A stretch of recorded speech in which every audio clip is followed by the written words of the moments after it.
तो कल पेश होने वाले बजट को लेकर अर्थशास्त्रियों को उम्मीद है कि सरकार इनकम टैक्स स्लैब और जीएसटी में कमी करके लोगों की आय बढ़ा सकती है, जिसके बाद आय बढ़ने से लोग खर्च भी ज्यादा करेंगे और अर्थव्यवस्था का चक्र घूमने लगेगा। साथ ही लोन की ब्याज दर पर भी कटौती करने की उम्मीद अर्थशास्त्री जता रहे हैं। बजट को लेकर अर्थशास्त्री प्रोफेसर आर.के. गुप्ता से बातचीत की मेरे सहयोगी विनय सिंह ने। बजट पेश करने वाली हैं और चूंकि कोरोना काल के बाद ये बजट पेश हो रहा है, तो ऐसे में कई लोगों को उम्मीदें हैं इस बजट से। हमारे साथ अर्थशास्त्री हैं professor R K. Gupta ji. Sir, budget को लेकर बहुत से लोगों की उम्मीदें हैं, क्योंकि कोरोना संक्रमण था, कई लोगों के बिजनेस ठप हो गए, कईयों की जो इनकम है वो कम हो गई। एज ए अर्थशास्त्री आपको क्या लगता है कि किस तरह का बजट हो ताकि इकोनॉमी फिर से बूस्ट हो सके? देखिए, बजट जब भी प्रस्तुत होता है, सरकार के लिए अपनी आमदनी की व्यवस्था करनी होती है। उस आमदनी को किस प्रकार हम जनता से लेंगे और किस प्रकार खर्च करेंगे, ऐसी स्थिति में सबकी निगाहें होती हैं सरकार की तरफ कि सरकार हमको कुछ छूट देगी, हमारी इनकम बढ़ेगी। निश्चित तौर पर कोविड-19 के बाद जो बजट है, ये बजट बनाना बहुत ही जटिल काम है। जैसे कि आप देख रहे हैं, कोविड-19 में सरकार के ऊपर जो बोझ आया, उस बोझ को पूरा करना, साथ में आज जो जनता के पास पैसा नहीं है, एक मध्यम वर्ग की बात करें तो केवल खाने मात्र के लिए पैसा है। व्यापारियों के व्यापार बंद हो गए, उद्योग बंद हो गए, उन सब के पास पैसे की कमी है। वो जब ही संभव हो पाएगा जब जनता के पास पैसा पहुंचेगा। यानी कि जनता के पास पैसा आएगा, जनता पैसा खर्च करेगी, पैसा व्यापारियों के पास जाएगा, व्यापारी उसको आगे लगाएगा, ये सर्कल चलेगा।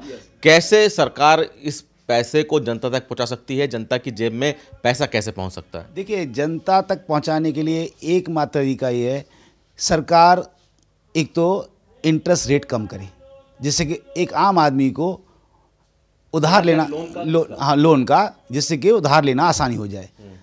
दूसरा, सरकार को कुछ टैक्सेस कम, जीएसटी में कुछ कमी करे, जिससे एक आम आदमी पर ज़्यादा बोझ ना पड़े। दूसरा, सरकार तमाम लोगों को मुहैया कराए, जैसे स्टार्टअप्स के लिए पैसा उपलब्ध कराए, लोग आसानी से बैंकों से पैसा ले सकें।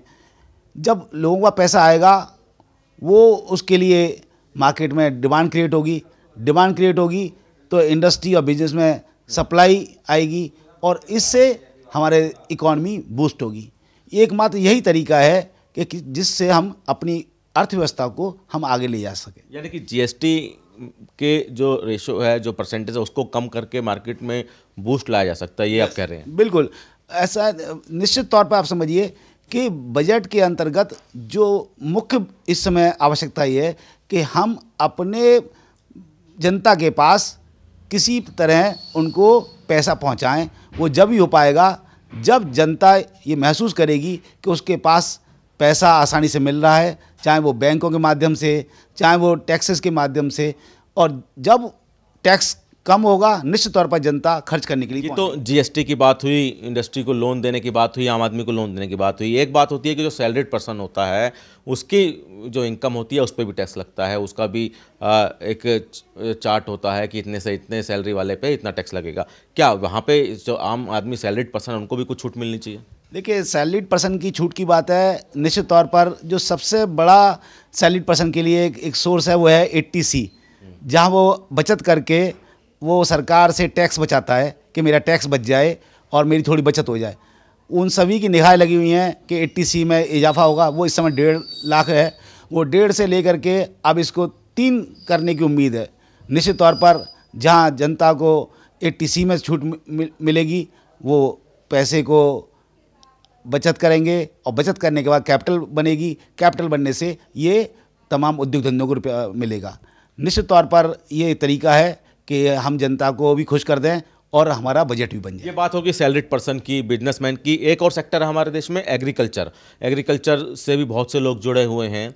एग्रीकल्चर सेक्टर में किस तरह से क्या कोई रियायत दी जाए या फिर कोई ऐसी पॉलिसी बनाई जाए ताकि जो किसान हैं या फिर जो एग्रीकल्चर से लोग जुड़े हुए हैं, चाहे वो मंडियों में बैठे लोग हैं, उनको कैसे फ़ायदा मिल सकता है? देखिए, आप ये देख रहे हैं पिछले 1 महीने से जो किसान आंदोलन चल रहा है, वो सबसे बड़ा कारण है हमारे देश में, किसान जो है वो हमेशा ऋण से दबा रहता है और वो इस समय इतना संशय में है कि कहीं ऐसा ना हो कि जो तमाम जो निजी हमारा तंत्र है वो कहीं हावी ना हो जाए, उनके पास जो आमदनी का सोर्स है उससे भी ले जाए। यदि हमारे बजट में इस तरह की व्यवस्था होगी कि ये आश्वस्त होंगे किसान कि निश्चित तौर पर उनके पास जो भी कुछ आमदनी का सोर्सेज हैं वो कहीं भी ये निजी हाथ में नहीं जाएगा और उनके लिए सरकार ने पूरी व्यवस्था कर रखी है, चाहे वो एमएसपी के माध्यम से वो पूरा उनको पैसा मिलेगा, तो निश्चित तौर पर किसान इससे बिल्कुल संतुष्ट होंगे। देश की जीडीपी भी जो है डाउन हुई है। जीडीपी के लिए सरकार को क्या कुछ करना चाहिए, क्योंकि पिछले टाइम हमने देखा कि कई बैंकों को मर्ज किया गया दूसरे बैंकों से, उससे भी हमारी इकोनॉमी पर असर पड़ा, जीडीपी डाउन हुई है। जीडीपी को बूस्ट करने के लिए क्या सरकार को पॉलिसी लानी चाहिए? देखिए, जीडीपी के बूस्ट करने का एक ही है कि हम इंफ्रास्ट्रक्चर पर खर्चा करें। जब इंफ्रास्ट्रक्चर पर खर्चा होता है तमाम लोगों को रोज़गार मिलता है, इससे रोज़गार जब मिलता है तो उनके पास पैसा पहुंचता है और इससे डिमांड बढ़ती है, डिमांड बढ़ने के साथ साथ सप्लाई भी होती है। यदि हमको जीडीपी को बढ़ाना है, निश्चित तौर पर इंफ्रास्ट्रक्चर पर सरकार को पैसा खर्च करना पड़ेगा, चाहे वो रोड्स की बात हो, चाहे वो इंडस्ट्री की बात हो। वो आवश्यकता यह है कि इंफ्रास्ट्रक्चर को मजबूत करना है।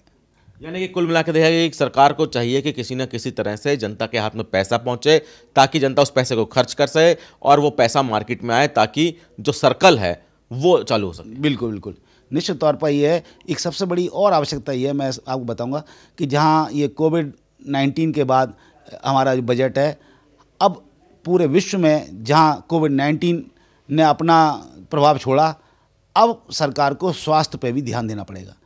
अब बहुत बड़ा एक हिस्सा जो है वो निजी क्षेत्र में जो स्वास्थ्य सेवाएं उन पर निर्भर है। सरकार को उनके लिए एक नियामक एजेंसी बनानी पड़ेगी, जिससे सभी वर्ग को एक सही अमाउंट पर स्वास्थ्य सेवाएं मिल पाएँ। तो निश्चित तौर पर अब आवश्यकता ये है कि स्वास्थ्य सेवाएं हमारी कंट्रोल्ड हों, लोगों को आसानी से सुविधा मिले स्वास्थ्य की, उनका स्वास्थ्य अच्छा होगा, शिक्षा भी अच्छी हो जिससे लोगों को शिक्षा मिले, शिक्षित हों। निश्चित तौर पर इस प्रकार हमारे देशवासी काफ़ी स्वस्थ होंगे, शिक्षित होंगे और हमारा देश आगे बढ़ पाएगा। काफ़ी उम्मीद रखते हैं कल के बजट से? हाँ बिल्कुल, देखिए ऐसा उम्मीद हमेशा रहती है और बजट जब भी आता है बहुत सारी उम्मीदों के साथ हम लोग इंतजार करते हैं और ये देखना होगा कि कल हमारी वित्त मंत्री जो मैडम है किस प्रकार अपनी गुगली फेंकेंगी और हमारे सभी लोग उससे लाभान्वित होंगे और हमारी देश की इकॉनमी आगे बढ़ पाएगी।